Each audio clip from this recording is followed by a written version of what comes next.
Welcome back नाज़रीन।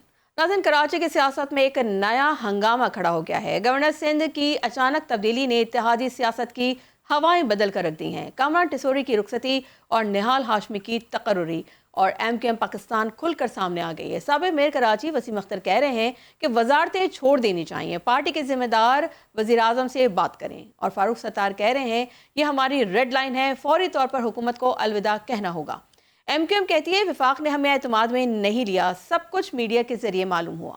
तो सवाल यह है कि क्या इत्तेहादी सियासत सिर्फ वोट तक महदूद रह गई है? और खुद कामरान टिसोरी भी कह रहे हैं कि मैं गूंगा बहरा डमी गवर्नर नहीं था, बता सकता हूं किसने बंटवाया किसने हटवाया, मगर बताऊंगा नहीं। तो आखिर कौन सी सियासी ताकत है जिसने गवर्नर हाउस की सियासत का रुख बदल दिया? इसी दौरान सिंध हुकूमत ने तवानाई और सरकारी वसाइल में किफ़ायत शुआरी के नाम पर सख्त इक़दाम किए हैं।